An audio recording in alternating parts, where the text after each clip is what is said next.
All right, good morning, everyone. Welcome to the stream, another Just Chatting stream. It's going to be a relatively short stream today. Funnily enough, even though we haven't covered anything for a couple of days, uh, nothing I really wanted to cover has, well, shown up as such since then.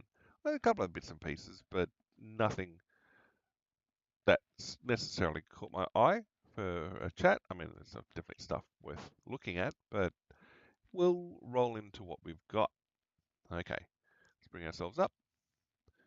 Hopefully I've set the stream settings right. Take your time. There we go. All right, I did. I forgot to switch over the stream halfway through the setup. I'm like, I've forgotten something. Okay, first article we're going to look at today is a talk about men's loneliness crisis and some ground level type stuff to support it. People, I'm sure, well, at least I know in the UK and Australia, will have heard of men's sheds, and they're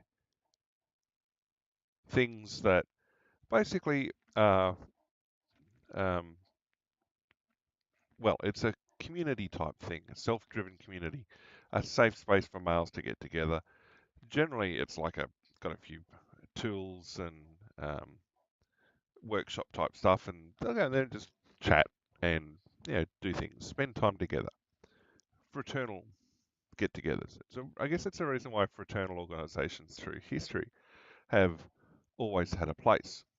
So part of the issue though is as those sort of fraternal organisations fall out of favour, as we become more online, as the social dynamics keep changing, we find that people don't actually change all that much. They're still people. They still have the same needs, still have the same desires, and so the idea that social isolation is a problem for men's health is starting to get more awareness and more focus.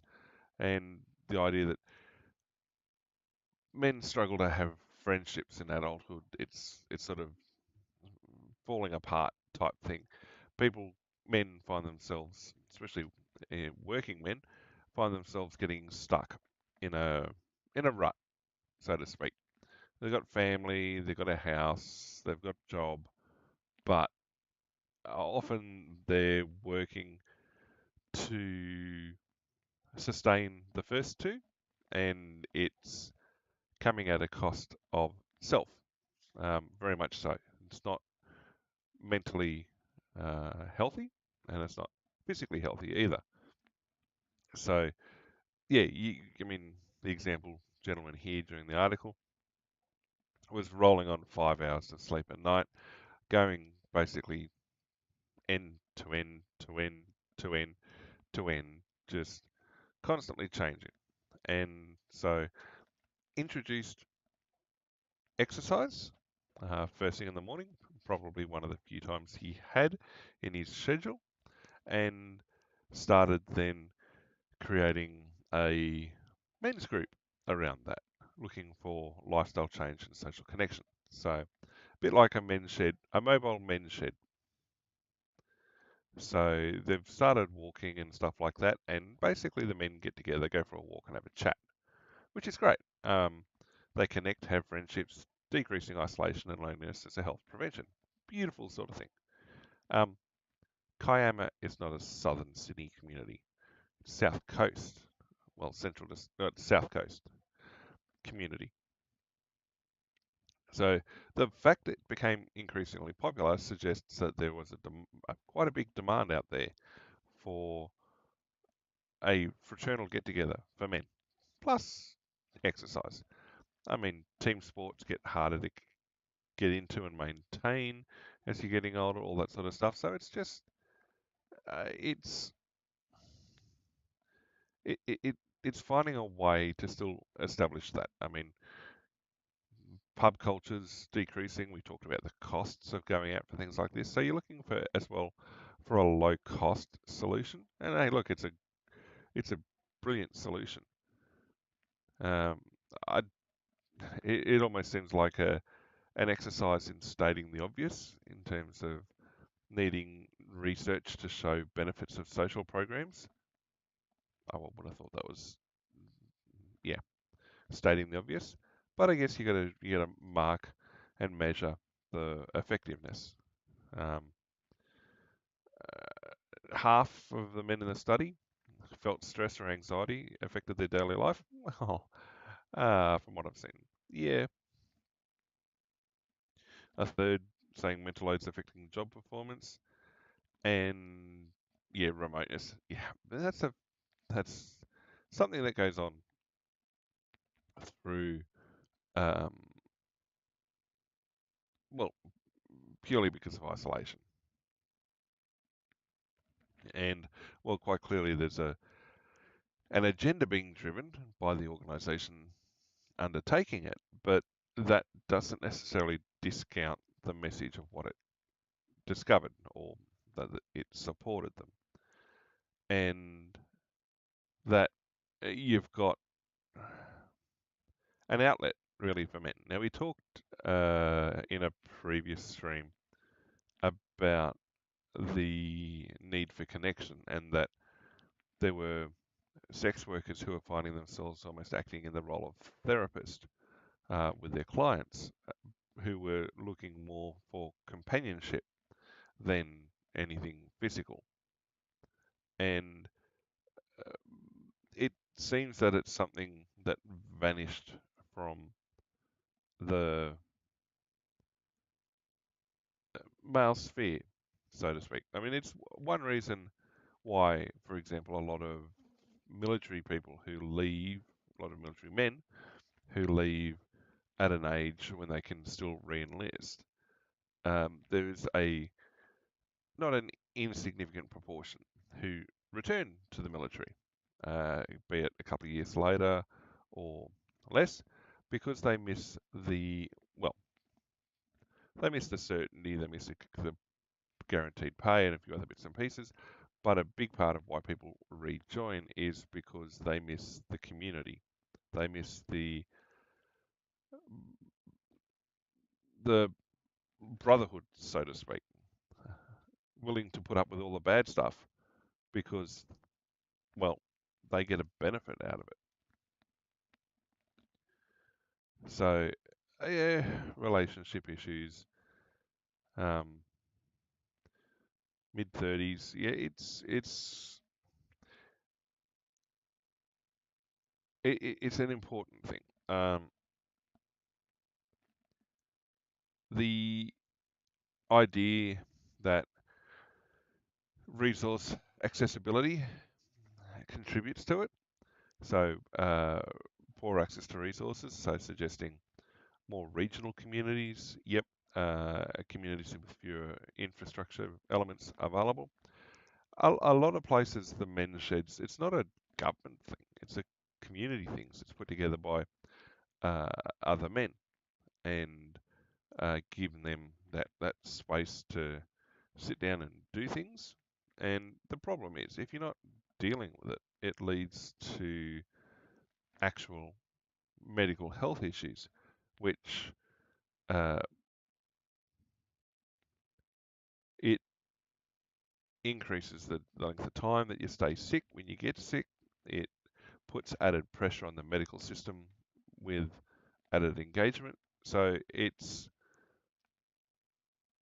the sort of thing. I mean, it ends rather abruptly, but it's the sort of thing that even when I was a kid, there was the initial whispers of this being a problem.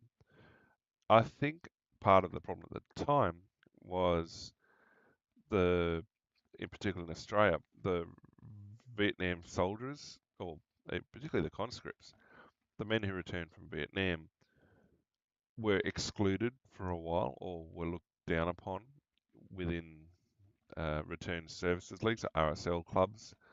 Not it wasn't universal, but there was a lot of negativity that they received. So they missed that fraternal bond that would normally have been available to soldiers on their return. I mean, it's quite possibly just a reflection of the way society's going at the moment, and the way things change. And I've seen plenty of requests and questions on online forum groups of people moving to new cities or new states asking what they do to form adult friend groups, how they get into things. And generally the answer is sport. But there is also community groups for people that have interests and things like that. But the patronage on them is difficult. If people already feel time pressured, they struggle to insert extra time for self-care because that's ultimately what it is. So it's yeah, uh, I wouldn't say middle age, but certainly as you're getting older, um, into your 30s and 40s and stuff, yeah, you've got a lot of real world pressures, and well, there just isn't a lot of mentorship that generally is available. There isn't really necessarily the community support. You can still find those communities, but generally they have other drawbacks like isolation, physical isolation, because of being out in the regional areas, that sort of thing. Yeah, it's an interesting thing to pop up.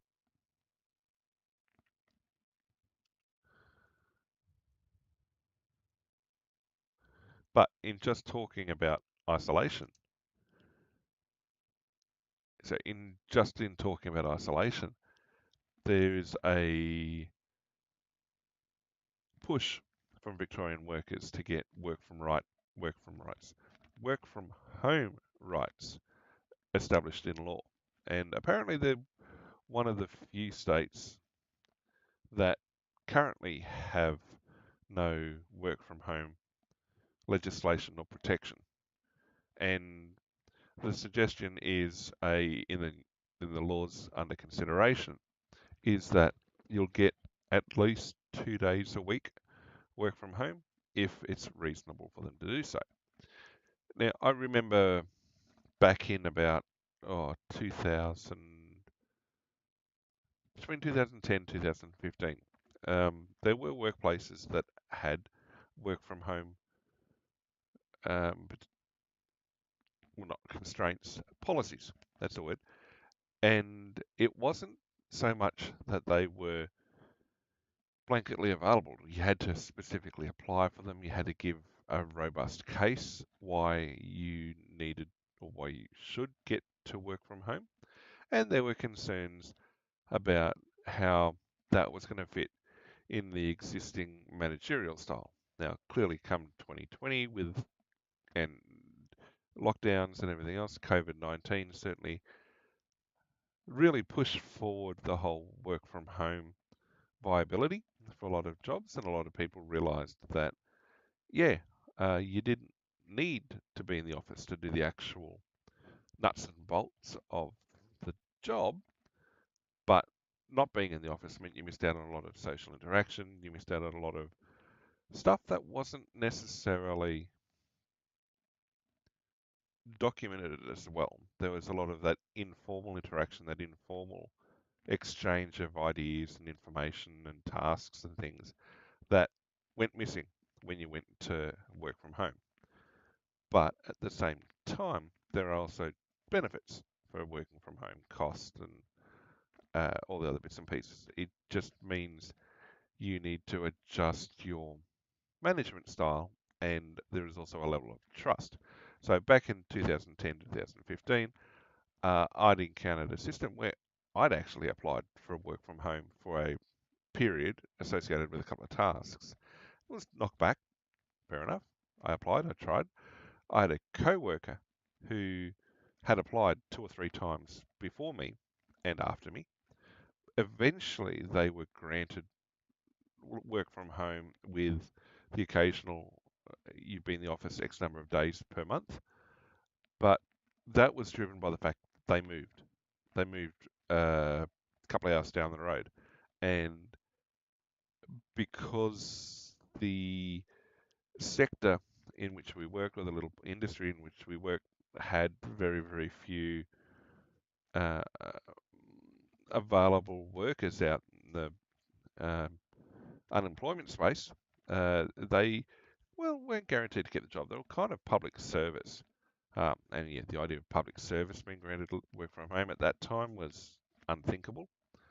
But they were eventually granted a work from home program, and there was probably a good 6 to 18 months where there was a lot of teething troubles. And I don't think that the boss would have admitted it, but I don't think he was fully happy with the setup. Uh, Not just because he couldn't keep tabs on what the worker was doing or should be doing, but productivity. Productivity tracking was a bit nebulous, and it also meant that they were not as reactive to the changing environment. To the Not that it was necessarily a dynamic environment, but they still missed those sort of elements. So, I mean, it was good for them because they stayed with family, stayed with a job, but in practical terms, it should have been considered a brand new job with different um, deliverables because there's no way they found boss or worker to run it the same job in the office and remotely without there being significant change. So it it it's good that they're allowing or they're encouraging or allowing it in legislation. The concept, it's certainly I think it's a reality, and it was one that COVID really kicked into high gear. People had always looked sideways at people who'd requested work from home before that, but it's um, certainly becoming a discriminator when people go and apply for jobs. The idea of remote work, saving time, saving money. I mean, if you're going to commute half an hour to an hour a day, or even a half an hour to an hour in each direction, then why not do what you can to minimize that? You may as well basically get another 3 hours of viability during the day if you're working from home. The drawback is, as my coworker found out, and certainly as a lot of people found out during COVID, and I also found when I had the ability to do a little bit of work from home from time to time, um, generally like with a VPN type setup, it was isolating work from not workspace. And the best setup was to have basically a physically isolated space, or a space that could be physically separated as purely work and nothing else. Because there actually came a almost a psychological effect of not being able to separate work from home. And whilst, yep, the money savings were great, eventually it starts nagging at you that you can't separate work from who you are and what you are. I mean, the first article we looked at today had the first person talking about having this inability, or had just feeling like they're a cog in the machine, that their only purpose was to work. Even when at home, there was no real wind down or anything like that. And if you're working from home, it can also become an expectation you're reachable all the time, which then also plays into problems. I guess it's more a managerial problem. But I have seen it where it's just gives an excuse for poor management uh, techniques and practices to blossom. And, well, that's not helpful for anyone.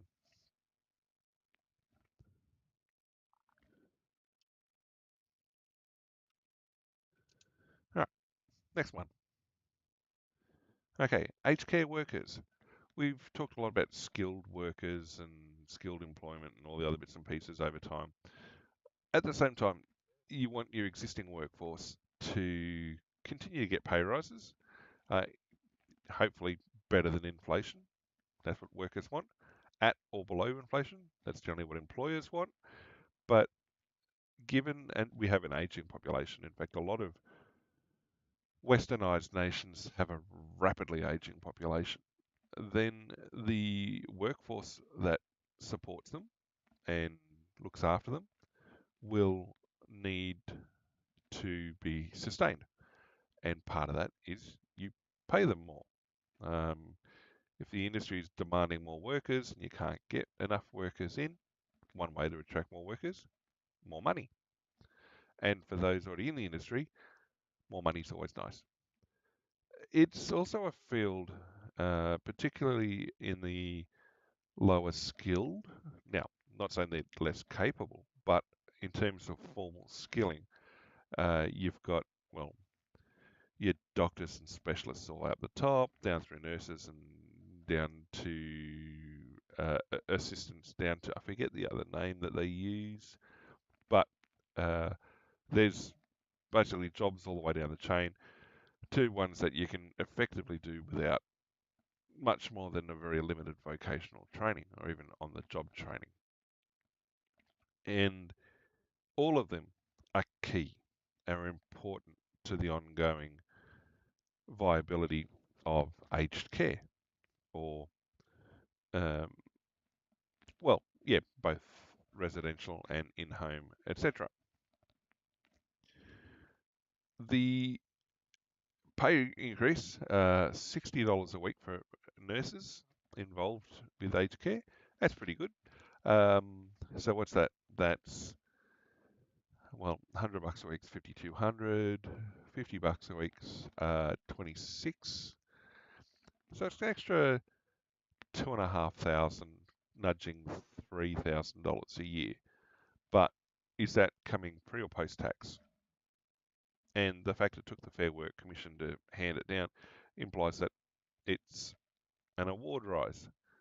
So the award is basically an industry-wide pay scale that employers can say when they're bringing an employee in, say, right, okay, I'm looking for a level one registered nurse, award pay. And so you get an applicant, level one nurse with X number of years experience. You go to the award and it'll tell you exactly what pay bracket to offer them or that they should get, and then usually how to account for or allow for overages and if they're going to work shift, if they're going to do all these other bits and pieces, how all that should be laid down. It's a great idea because it means that employees can move within the industry from vendor to employer to employer. They can move within the country and have an understanding of what sort of viability their job entails, what sort of pay they're going to see. Now, they might see a little bit more for regional or less, depending um, on stuff, but that should be then identified as a deviation from the award. But the idea is that it gives protection to the class of employee so that they have a fairness in terms of being able to work with different employers and be treated roughly the same in terms of pay.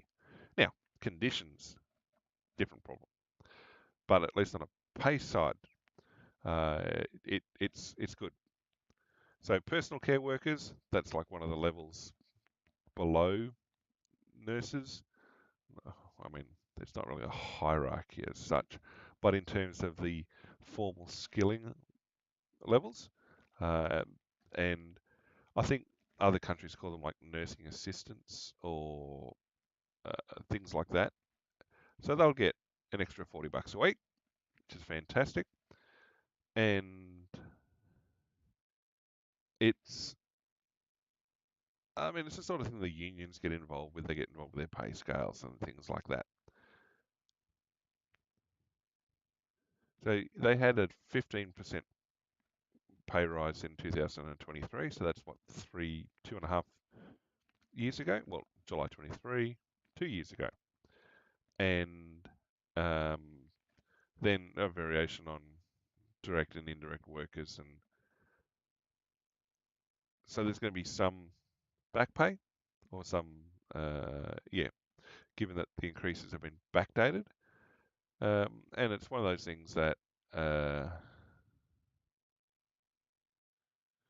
don't know why there's a gender pay gap in aged care. I mean, a lot of the employees are women. I don't know. I honestly cannot think of an example in aged care where there's a pay differential for equivalently qualified employees in the same role. Like I said, people are paid according to award, and the award, as far as I'm aware, makes no differentiation based on sex. So it's an undervaluation of care, and then so an undervaluation of the work. That's certainly an issue.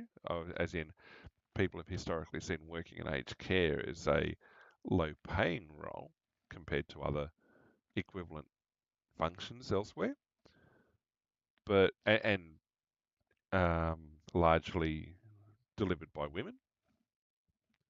It's great that the wages are being picked up, but yeah, I don't see how that plays into the gender pay gap. Hmm. Anyway, it's good to see. Certainly good to see an increase.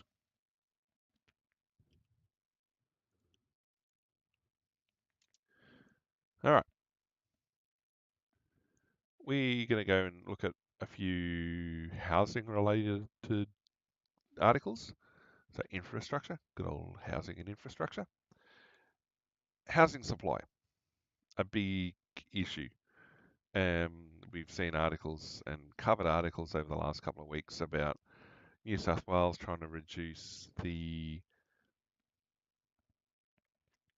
approvals nightmare, um, problems with trying to introduce medium and high density housing in the suburbs zoned for low density, and the pushback from residents in those suburbs, the difficulty that comes with even trying to build greenfield sites and the lack of infrastructure that goes with them, and not even greenfields, but even redevelopment of existing locations into new accommodation and the problems that are being encountered in various states trying to do that.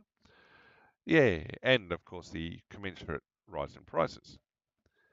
So the government is defending its ability to construct homes and keep up with demand, which doesn't seem to be matched by every other article out there saying that there's a deficit in available housing or in the housing supply. It's like on the order of a couple 100,000 houses required.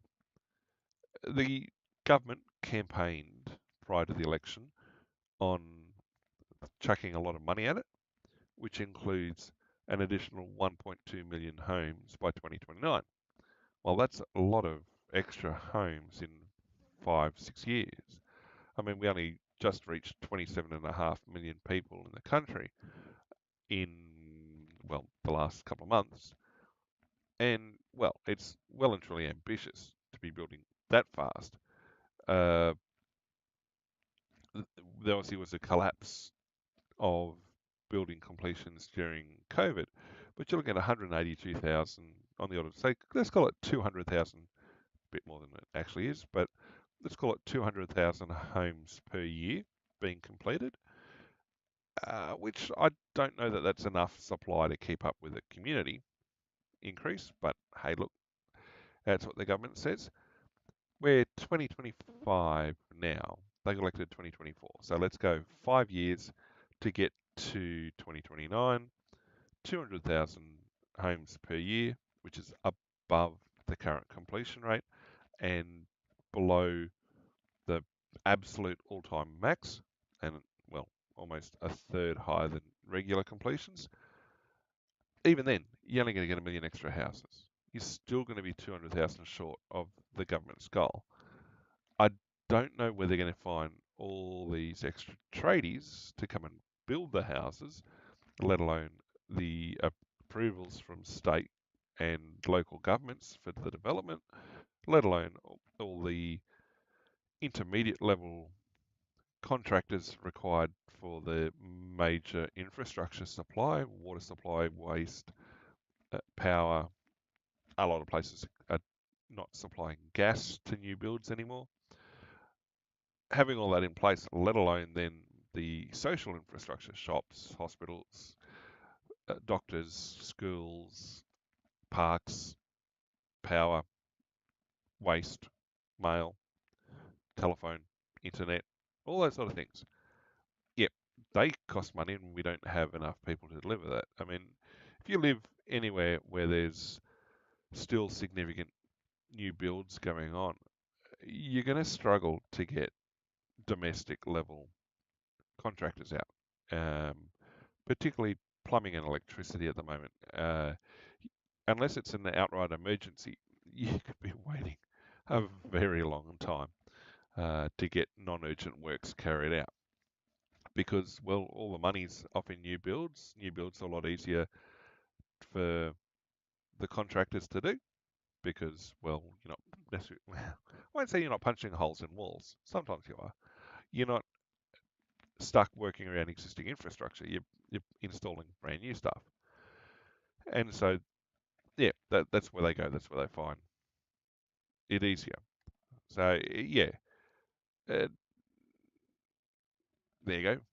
Immediately after the picture, it says that you're gonna top your peak completion rate in order to meet the target. Yeah, not happening. Not happening. So it's going to be quite a shortfall in that case. Um, we're going to have issues. And it's not just a case of our inability to build the houses. You've got then a shortfall on existing um, targets. Now, Victoria's going to be pretty close. I mean, but then again, they've got other problems with all their builds. And we've covered that.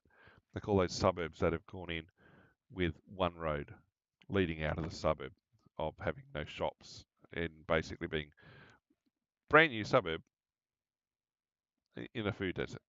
Sometimes you're 30 k's from the city centre, but you're taking almost 3 hours to get out of the suburb to get to work. It's you can't just say, "Oh, yeah, we're going to fix it by slapping down houses." A little bit more thought needs to go into it than that.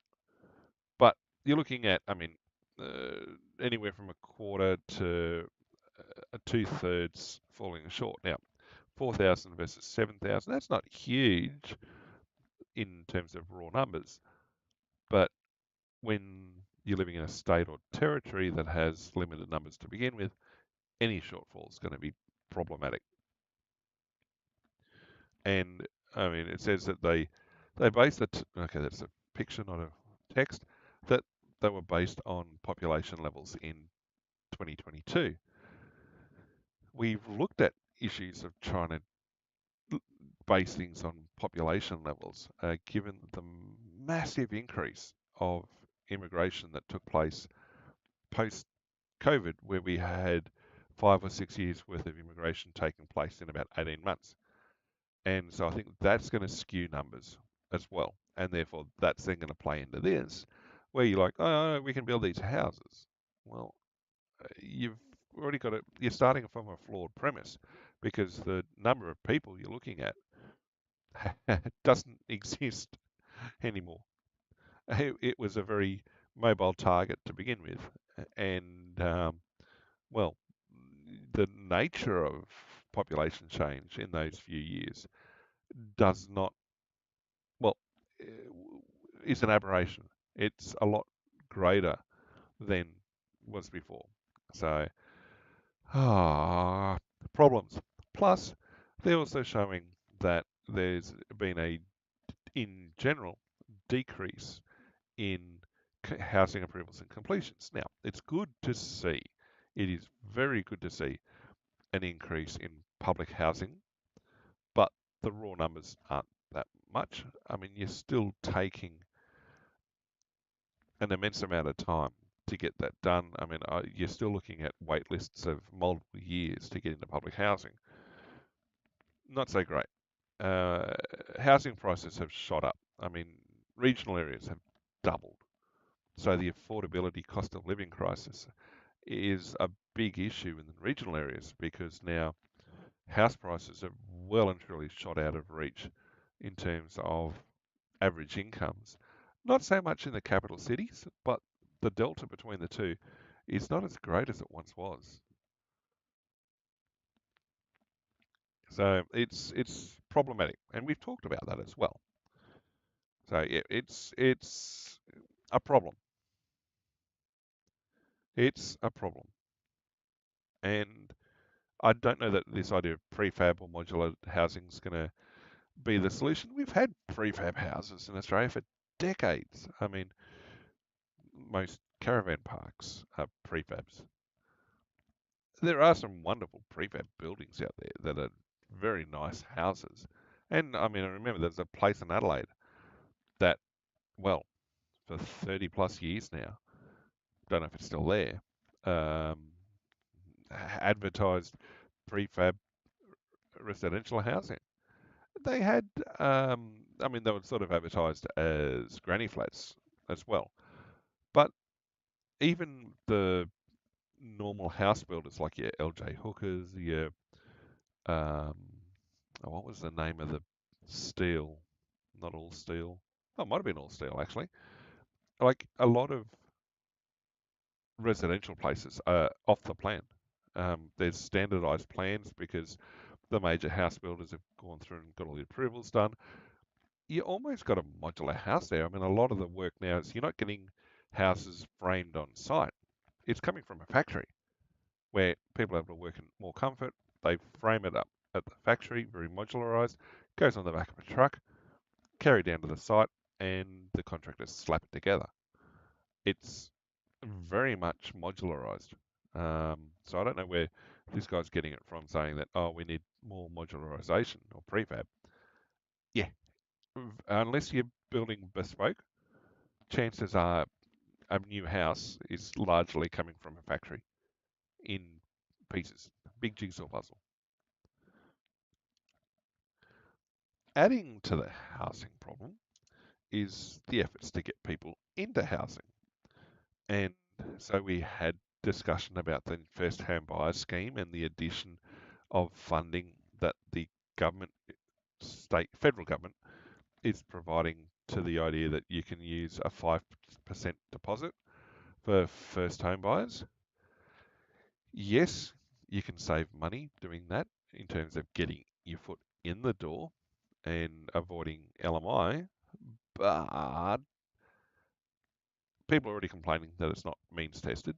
So people from wealth will have a better chance of getting in.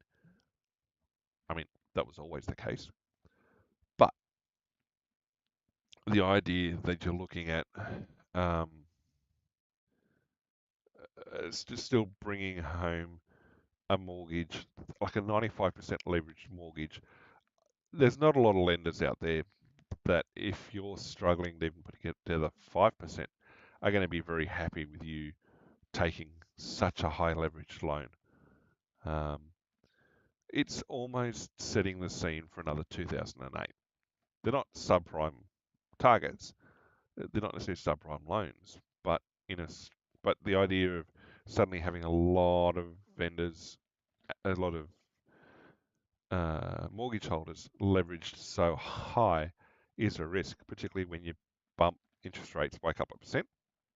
I mean, servicing a $500,000 mortgage is like a 25-year $500,000 mortgage. You're looking about $1,500 a fortnight, so $3,000 a month to service that for P&I. And so you look at, as it here says here, a median price property is 844,000 with a 42,000 deposit. you're looking at an $800,000 mortgage. So that's another three quarters on top of the $500,000 mortgage. You're pushing a lot of money. You're pushing, um, I mean, with the additional, I mean, I'd have to go and look up the calculators, but okay, 3,000 a month at a $500,000 mortgage, 5,000 plus a month, you're well over $1,000 a week to service something like that. And that's supposed to be no more than a third of your take home. You look at the median take home salary, I mean, $1,000 a week on top of or carved out of the existing cost of living, even for couples. I mean, you're paying rent. Well, while you're saving, you've got to find that on top of rent.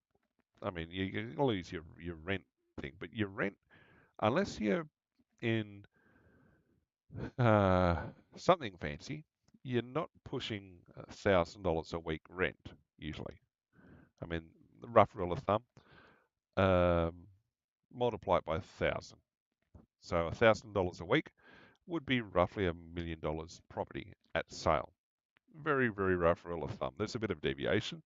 So $500 a week rent, you're looking at being in a $500,000 property, so on and so forth. That used to be the very rough rule of thumb that worked well for ages. Like I said, there's been a bit of a split now, particularly in units.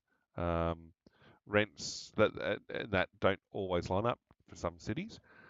But it comes down to, I guess, available housing stock. If there's a and rents will lag the market sometimes in terms of valuation. But yeah, I mean, if you're living in a place where there's a high rental demand versus a high fixed housing demand, your rents are probably going to be higher than that um, 1,000th value. But anyway, so from 23 years ago, yeah, 20% deposit. 23 years later, 5% deposit for the same amount of value. Yes, okay, housing prices has gone up, and yep, if you've held a house for the last quarter century, yeah, you've gained quite a lot of value. But that then comes back to, yeah, it's outpaced the three and a half. I mean, it's certainly outpaced income, that's for sure. Wages. So, first home buyer, median in Sydney. Well, everyone likes to do Sydney, but it is the Sydney Morning Herald, I guess. Um, $1.7 million on a median house in Sydney. I don't know. I don't know that that's correct. I've seen figures showing that's like only about 1.2, 1.1. Like a lot of the other figures that pop out don't give that as the median house price in Sydney, or the average house price, I guess. The high end of the market's probably skewing things if it's the median.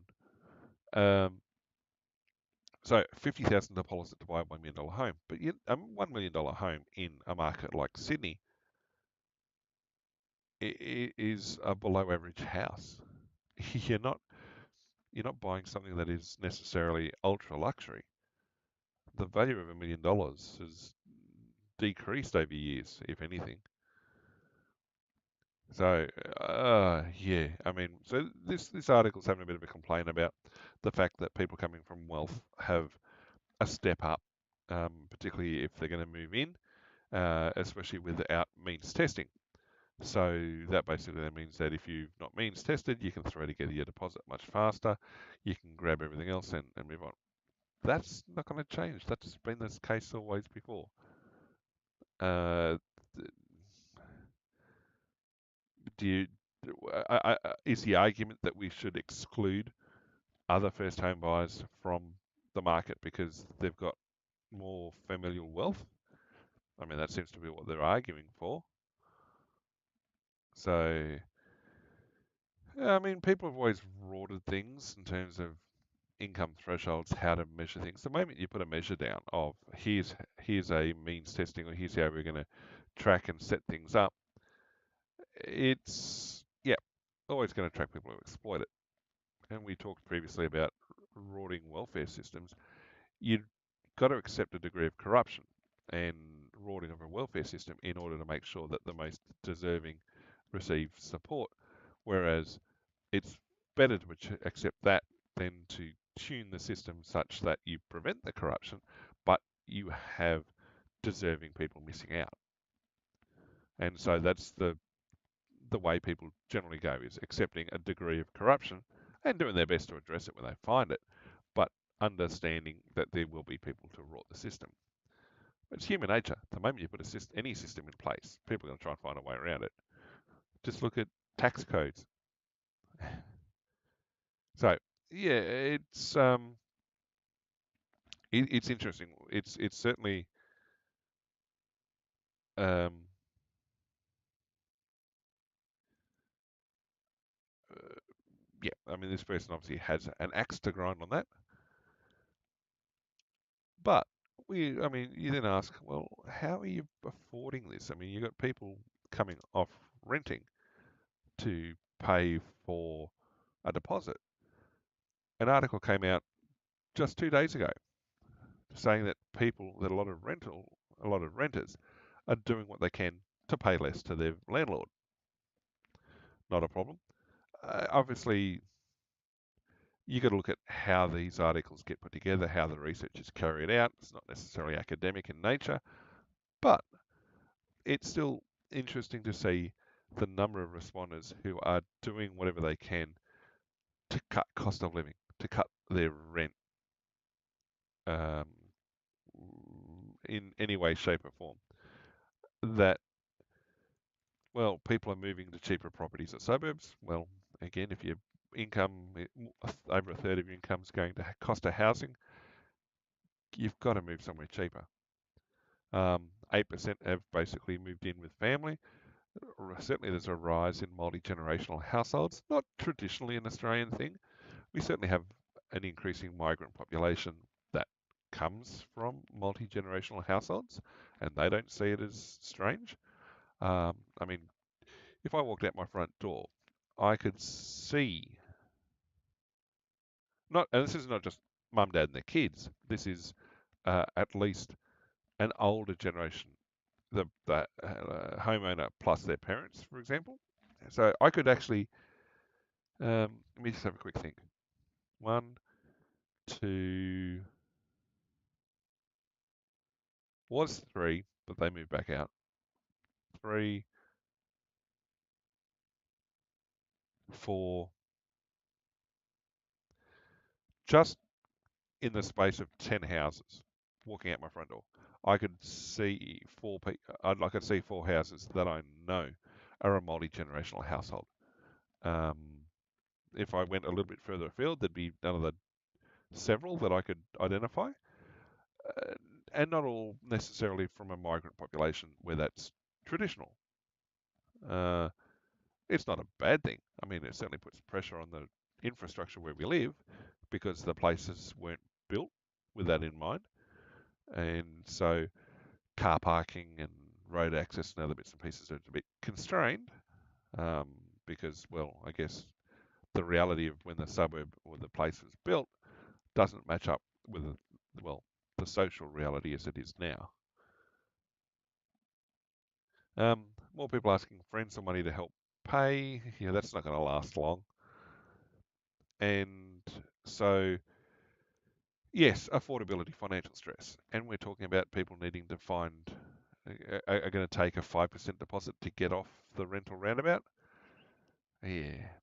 And then we talked as well about the increasing number of retirees entering retirement, if that exists anymore, with a mortgage. Sorry, not just with a mortgage, but as a renter. So without property, uh, even as a um, mortgage holder.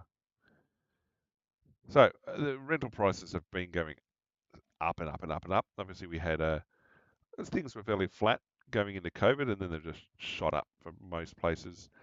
Canberra was on track, and this is weird. I mean, we'll go to units. Sydney has just gone berserk. Um, I mean, there was. I mean, Canberra was always put up as a weird example because you look at effectively a regional city that was outpacing Sydney of all places for housing prices and rental prices and things like that. in part because, well, there was a lack of new suburbs coming in.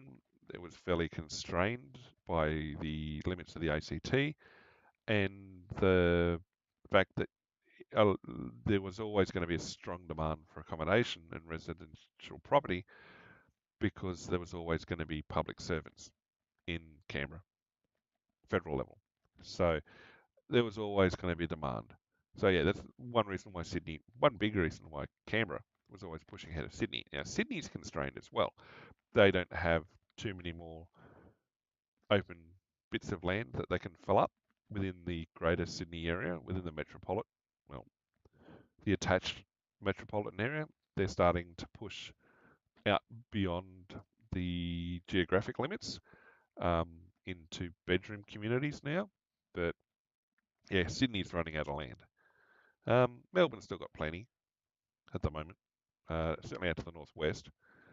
Adelaide's constrained. They've got um, actually green belts enshrined in their infrastructure planning, and they've also got geographic constraints, east and west.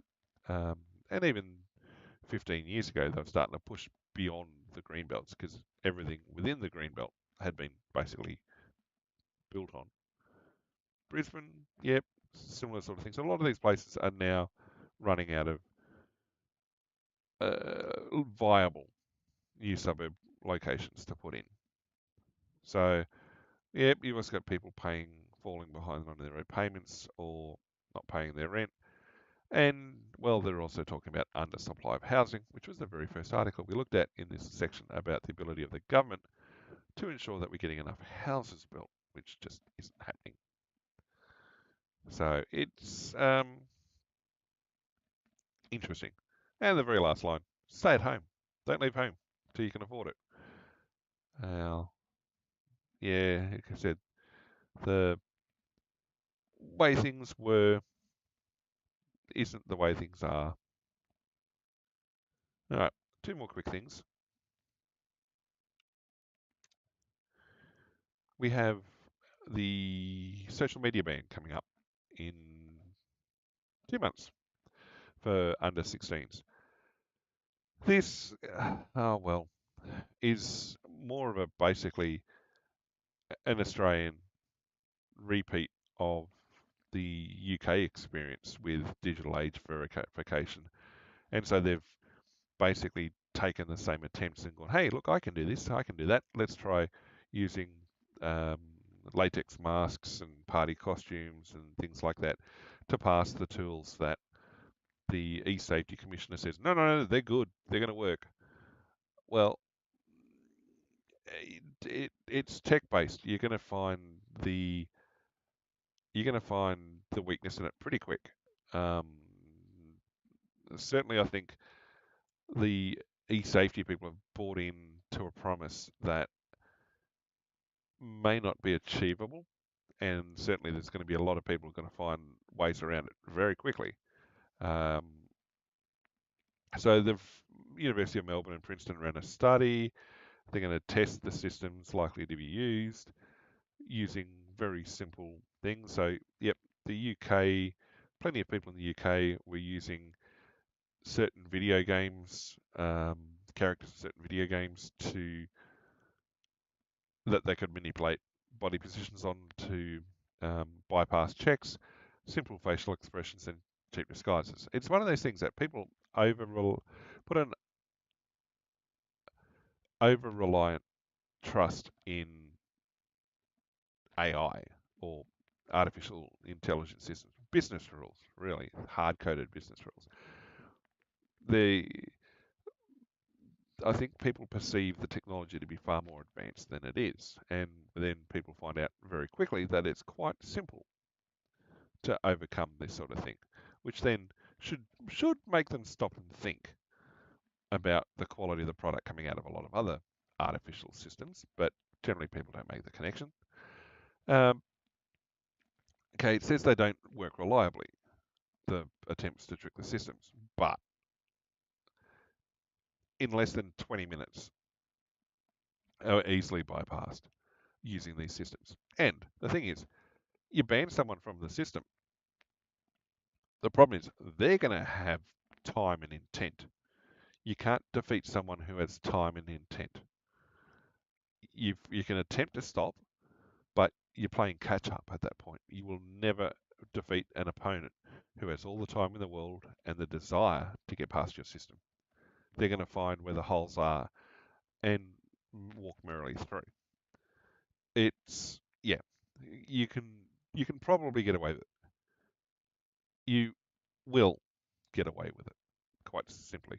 And this is the sort of thing. It's been around for decades. I mean, I don't know why people suddenly think that magic solutions come up. And uh, the research team had considered the risk they may end up providing an instruction manual for getting around the ban. For a generation raised on the internet, they're not very smart. Uh, that sort of information is either already available or is going to be shared as soon as a viable method is detected and worked out. Done, shared. People are going to know. It's going to work it out. You can't overcome that sort of stuff. And as they say there, it's so basic. They're not doing overly complicated things. It's very very simplified. So it's I don't trust the government when it says that age assurance technology is robust and effective. Well, I don't trust the industry to tell me that either. And the trial that they said they did, I mean, I fully agree with the statement here from one of the researchers that the results the government published lacked transparency to actually know what the methodology was and whether the claims that were made are viable or just random political posturing. Whilst it was an industry-run study, the industry's not going to highlight the fact they failed everything. It's an information security thing. It's not cyber security. I mean, I hate that bloody term. Information security. It's and that's the problem with information security. You offer a barrier, you code a barrier, you develop a barrier, but you're coming up against, like I said, you're coming up against a legion of people who have all the time in the world and all the desire to get past your barrier. They're going to do it. You can advertise that your barrier is the world's most secure thing until it isn't. And I mean, I can go back and find articles from decades ago of people saying, look, information security breaches are a matter of when, not if. And what matters is how significant those breaches are before you detect them and address them. And that problem has only gotten worse over time. So it's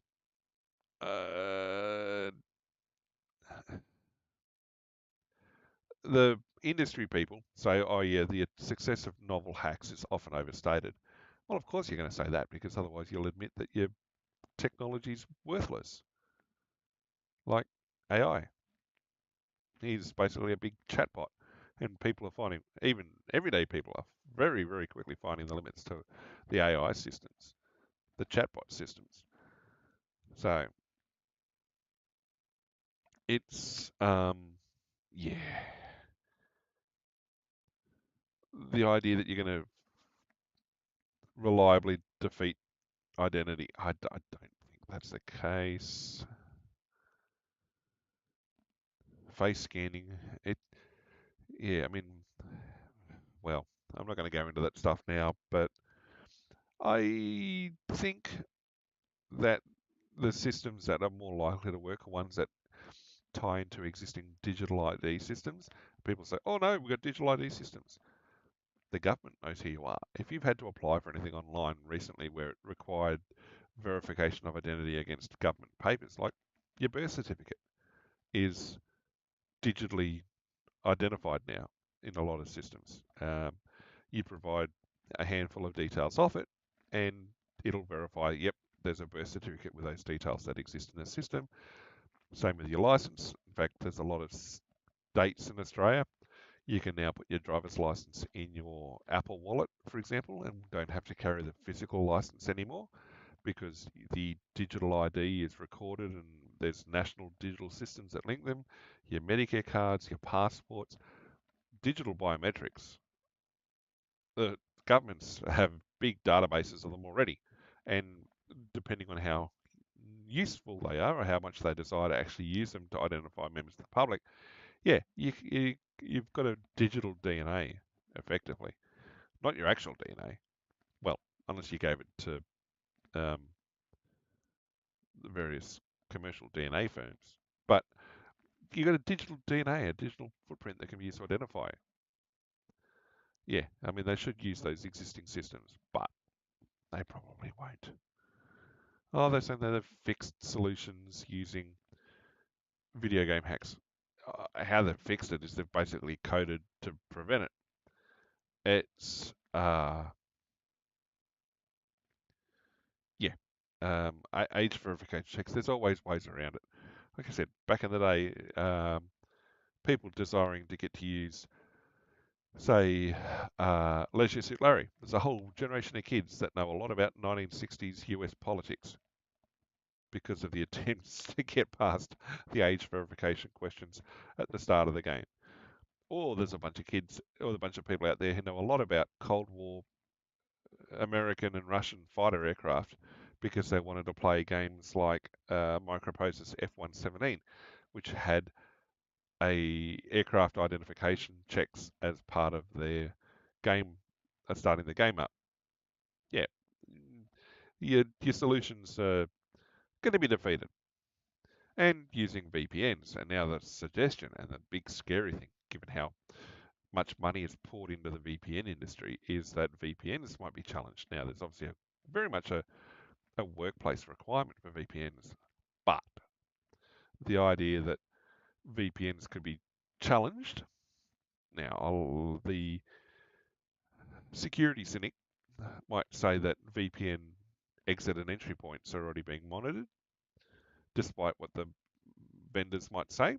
It's not too hard to work out when someone's using a VPN to access a service and therefore start monitoring. But yeah, detecting VPN use is an easy part. I don't believe that. Um,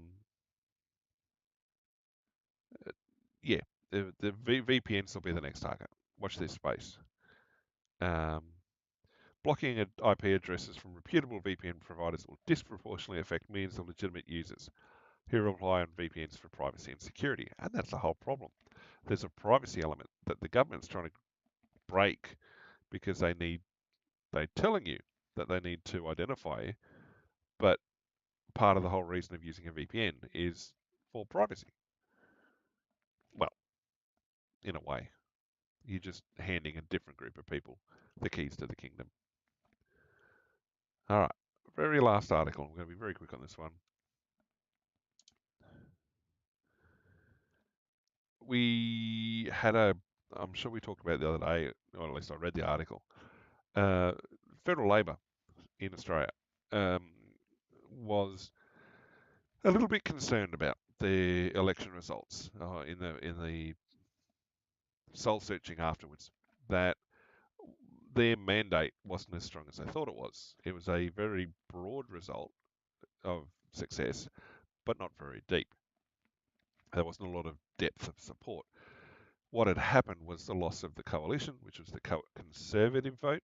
Um, the far left lost support. The Greens basically were nearly eradicated in terms of at least the lower house. The Teal independents, as they call them, also struggled, and a lot of the returns, a lot of the um, returned uh, parliamentarians suffered swings that were, well, I mean, if anyone was watching, expected. But yeah, there are certain political hand grenades that were rolled out before the election by the various parties, some of which were more consequential than others. But the interesting thing from this article, I mean, look at the source as well, is that One Nation, which is Pauline Hanson's party, So if you were aware of who Pauline Hanson is, she's not, well, she's aged a lot since she first got into Parliament. Um, you, if you say the Conservative or right wing, she represents a far more extreme version of it. I won't say they're extremists. It's very, very, very vocal on immigration issues. Very, very much. Uh, People would look at her as being one step removed from a white Australia policy. I don't know if that's necessarily fair, but she's very, very conservative, and very much anti-migration. Fair enough. I mean, obviously, when she came into the Senate, there was enough of a groundswell of support for her that there were enough people out there that felt that to warrant her getting a spot in Parliament. And this goes back to the whole, we're going to grant these ethnic groups certain parliamentary rights without being voted in. Well, if you have enough support for them in the populace, they'll be voted in. If you don't want to vote someone in, you can't. It's non-democratic to just appoint people like that. But anyway, the Guardian. Okay, I don't know how reliable the poll is there. Yeah, people found the permanent migration is too high. Yeah, okay, that ties into polling the other day. People suggesting that the current government, which is the Labor-led government, a leftist government, are mismanaging migration, generally too high. Yep, okay, we don't need to worry about that. The figures that we've already seen. Okay, they're rabbiting on about stuff that is not really pertinent. Susan Ley is the current coalition leader, and well, if you read the articles, there's a lot of struggles inside the coalition now, um, with approval ratings dropping, etc. And what the polls or what these articles should really be covering, I mean, the main part of the article, is that the voters have shifted their support to minor parties or pushing more, not more extreme, they're pushing more right wing and they're pushing more conservative in their viewpoints. So in the Liberal National coalition, Nationals were seen as more conservative. They were seen as the country party because that's what they were once upon a time. The farmers and regional voters tended to go national, but the idea that One Nation's suddenly taken a big jump in support is interesting, particularly in the wake of what Senator Price had to say about the Labor Party and migration. And well, um, clearly there's a lot of people who, well, feel that not enough is being done. Really, I don't know if that's a shot across the bow of the current government or the opposition, but it's certainly there. All right, we'll close things out. That was a nice and decent, rather quick little session. Like I said, there wasn't much coming up that I saw over the last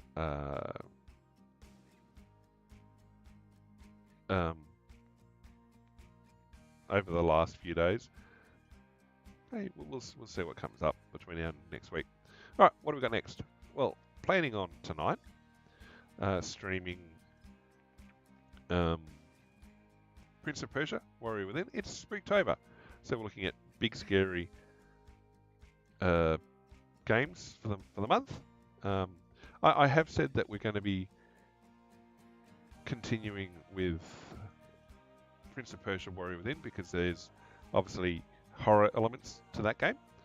We are continuing with Pillars of Eternity on Wednesday. Again, the horror elements within the RPG. We're going to look at Monday, Saturday, and Sunday changing. I'm thinking we're going to look at maybe something like Subnautica. and I'll find a couple of other games as well for us to run through October. So we will return to Mass Effect, Minecraft, and Infamous Second Son in November, but certainly for the rest of October we'll be looking at more horror-related games. If you want to keep on top of what's going on and what we're streaming when we're streaming, keep an eye on the socials, mainly Twitter and Insta. Messages go out on both of those before each stream, indicating what we're when. I've got the Discord also picks up the Twitter and Insta messages eventually, and it also puts out a message when the stream goes live. So we're looking at, the Discord being a place to hang out. Discord's also got our weekly giveaways, and we're going to be stepping those up next week, as it's the 3-year marker, apparently. We're going to be looking at maybe doing a couple of extra giveaways that week. This week, the giveaway is for a copy of My Time at Sandrock. So if you want to be in on that, head over to the Discord. You'll find a channel over there called Giveaways. Head in there, find the blue button, click the blue button, you're in the draw. Happens every Sunday. Other than that, we look forward to seeing everyone again on tonight's stream with Prince of Persia, and we're certainly putting out edited clips from these streams up on the Untalented Amateur channel on YouTube at the moment. So we're about a week behind the live stream at the moment, but we're catching up. So there's another bunch about to go live today. They should be up in the coming hours. Otherwise, been a pretty good stream. We will see you all again next stream.